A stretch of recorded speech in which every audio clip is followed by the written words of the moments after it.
Hey guys, welcome back to True House Boss. Please like and subscribe to this channel so I can bring you more work from home opportunities. In today's video, we're looking at a customer support role, and this customer support role is with a company called Stryker. Now, Stryker actually has roles all across globally across the world. You just have to find your exact location, go to the career center, and from there you will be able to find opportunity to work remotely with this company. Now, in today's video, we're going to be looking at a customer experience associate representative role. It is an 8:30 a.m. to 5 p.m. Pacific Standard Time role, and this company is paying anywhere between $16 to $26 an hour.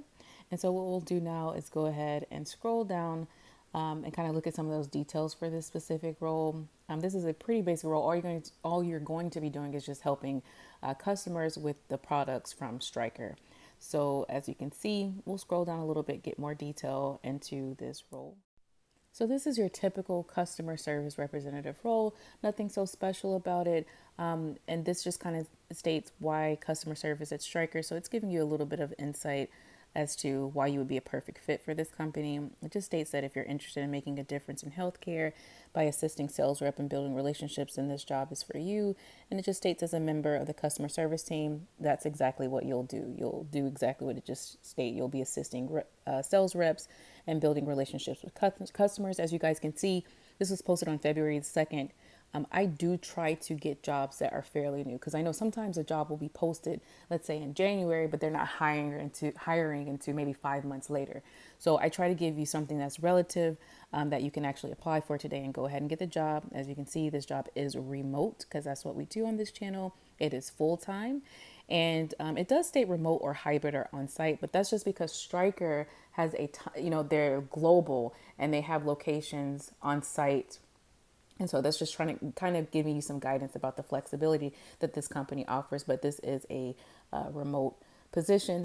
That just tells you a little bit about their benefits for Stryker. That you get benefits such as bonuses, commissions, healthcare, insurance benefits, retirement programs, stock board plans or base plans rather, paid time off plans, family and parenting leaves, tuition reimbursements, wellness programs, on-site fitness centers and cafeterias, also discount purchase programs, service and performance awards, and mention of various social and recreational activities. So one of the cool perks about opportunities like this when you have a company that's on site, that offers on site and remote, is that most of the time when they offer benefits like this, you get all of those benefits. So let's say even though you're working remotely at home, sometimes you'll have companies that you get incentives like gym memberships and things like that. So you get all the perks but still be able to be at home. So that's really cool. So let's look more into who they're looking for this particular role. They're just looking for someone who is detail oriented and is a critical thinker, who naturally sees opportunities to develop and optimize work processes, finding ways to simplify, standardize, and automate. So basically, you're on top of things, right? You're someone who can help figure out solutions for customers and maybe even your coworkers. They are also looking for someone who is a dedicated achiever. So this is people who thrive in fast-paced environments and will stop at nothing to ensure a project is complete and meets regulations and expectations. Which again, right, that's kind of your normal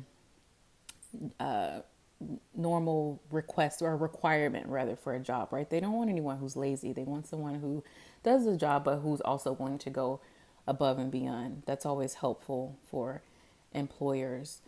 They're also looking for an employee who is goal oriented. And so that just means that you keep the customer and requirements squarely in focus, and people who deliver safe and robust solutions. In other words, you are someone who can make sure that the priority is the customer, right? Like you're able to help provide solutions to the customer problems. They're also looking for challengers. So this is a person who seek out the hard projects and work to find just the right solutions. So in other words, let's say you get a customer on the phone and they're like, yeah, I ordered this medical device from you guys and da da da da.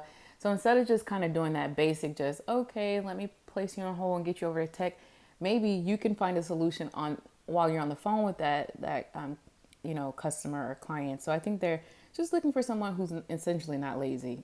It's pretty much what it's saying, right? They're also looking for someone who is customer oriented achiever. So representatives with an unparalleled work ethic and customer focused attitude who bring value to their partnerships. So somebody who has a good attitude, they don't want to work with anyone who has a nasty attitude, right? So that would be pretty much any job.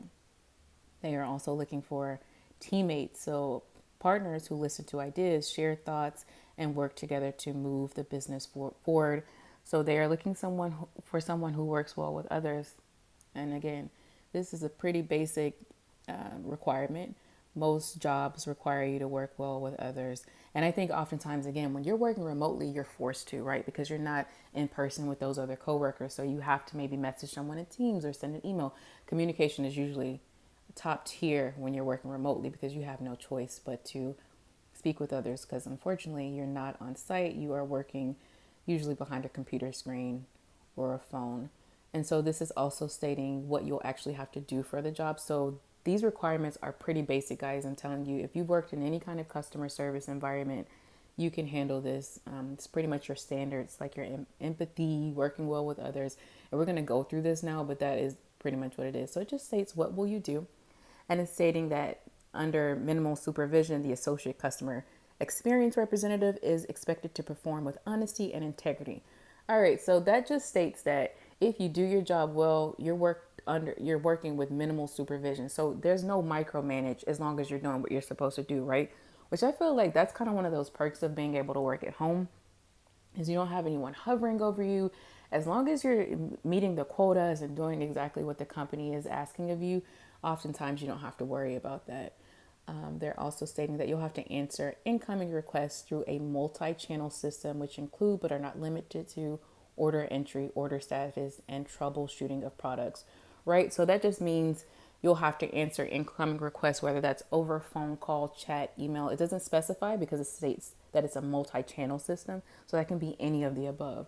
And you're going to be dealing with a lot of order entries and order status and troubleshooting of the product. So pretty simple, right? Not a whole lot of chaos there.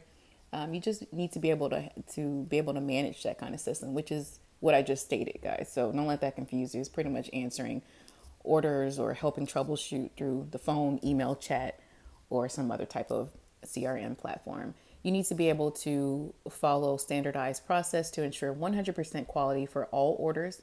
That just means you're on top of your game.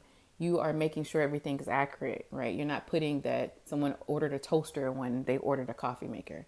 Accountable for all record keeping as appropriate and in accordance with Stryker's specifications. Again, record keeping, data entry. So you're not putting, oh, this customer was having trouble with their blender, but really it wasn't a blender, it was an oven, right? So things like that, just being competent and understanding what you're doing and not being lazy with your job. So understand, interprets, and explains detailed information of printed material and processes. You prioritize and identify activities and tasks. So that just means knowing what should come first, right? So if you have a customer that really needs a situation handled rapidly versus a customer who can wait, maybe a week or so. So knowing the difference between that, things like that, which again, this is like easy stuff. I think if you work in any type of customer service, this is something you've already done before. And then you just want to be able to maintain a positive attitude. Again, this is kind of repetitive.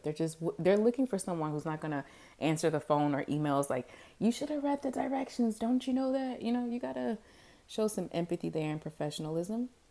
So someone who also can participate in activities and projects, to me, that just states teamwork, flexibility in responding to new and rapidly changing situations and environments. What that essentially means is that you're not going to get the same customer all the time, right? Most of the time it's probably the same kind of layout or dialogue, but sometimes, again, it's kind of that blender and coffee maker situation. One customer may call in about one product A and the other customer is calling in about product B. So you need to be knowledgeable of the products that the company has so that you can adapt in their different environments or different changing situations. You also need to be able to demonstrate and understand of how decisions impact customers and markets. Again, just being able to understand their system, their products. Most of all of this information you learn during training. They're just looking for someone who's open-minded to being able to learn how to navigate their systems is what that's stating. and be able to participate in the creation and continuous improvement of standardized work, other duties as assigned. So pretty basic, right? And then what you'll need. So they're looking for someone who has clear and concise communication skills, just being able to communicate with your coworkers and the customers, a passion for best in class customer service and ability to make customers promoters of our products and services. So sometimes maybe a little bit of sales there, right? Like you're assisting, helping a customer do something, but you say, oh, but we also offer this, which is 50% off, something to that effect. Doesn't necessarily mean that's what you'll be doing, but that's kind of what that means. Then just competent of computer skills and know how to navigate between different systems. So that just means, let's say you're using Salesforce for one place to navigate, maybe you're to notate your cases and speak over the phone, but being able to also go into Microsoft Teams or go into Microsoft Office, something to that effect. Also, they're looking for someone with 2 years of customer or account management experience. Now, this is not a requirement; it's a preference. So you do not have to have this, but it's preferred, which oftentimes will get you a higher salary. You just need to be able to demonstrate knowledge of principles and processes for providing customer service. So again, this just means that you're prioritizing those customers. You need to be able to demonstrate computer skills, so your basics, Excel and Word, and be able to handle CRM platforms. So that's something like Salesforce, right? You also need to be able to demonstrate problem solving and communication skills. You need to be able to demonstrate organizational, customer service, and follow-up skills. So your basic, guys, and it's pretty repetitive with what they're asking. Demonstrate phone skills, ability to maintain composure in stressful situations. So someone without an attitude, right?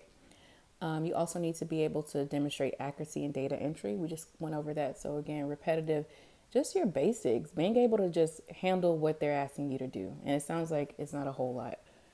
And you have to just have an ability, it states, to work flexible hours as needed to support the business needs. This could mean a lot of different things, right? Because sometimes companies will say, hey, you have to work 2 Saturdays out of the month, but they will put that there. It's not stating this in the description. So that can mean a lot of different things. It could just be that you're open to working overtime sometimes, or maybe working on some of the holidays. But as you go for the interview, they'll be able to explain into more detail as to what that means. You also need to be able and must be able and willing to work successfully in a team environment. Again, just someone who can work well with others, right? And then you need to be able to demonstrate knowledge of the medical implant industry and hospital customer base, or because this company basically sells like medical equipment and things of that nature. So that's pretty much it. And here's the main thing, guys: high school diploma or equivalent. Now that's a requirement. That's another keyword we gotta pay attention to, right? And let's get into the salary. So it's $16.73 to $26.93 for those of you who have some, years of experience. You want to try to maximize that salary as much as possible and negotiate to get more on the 26, and even surpass it if you can. But guys, as you can see, you're pretty standard customer service requirements. Is not a lot. It looks like you'll be doing a ton of order entry because this is a product company. They sell medical devices. But let's go ahead and get into the keywords so that we can try and maximize our resumes and get an opportunity to interview for this position. All right, guys, so I've provided you with 5 samples of keywords that I've taken directly from the job listing itself. And as I've stated many times before, this is called the keyword method. So what you're doing is essentially you are not lying on your resume. You are making sure that these are jobs you've actually done. And what you're going to do is keyword specific words from the job listing itself and add it to your skills or previous job history. And so as you can see, I've added a few here for you guys to kind of review. I would just make sure that you focus on things like sales experience, any customer, long years of experience that you have. Also focus on things like order entry. It seems like that's kind of a key role. And then just being able to communicate effectively and show that you're a team worker. It seems like that was something that was very repetitive in the job listing. Other than that, I hope you guys have a wonderful rest of your week. Until next time, I'll see you again. Bye.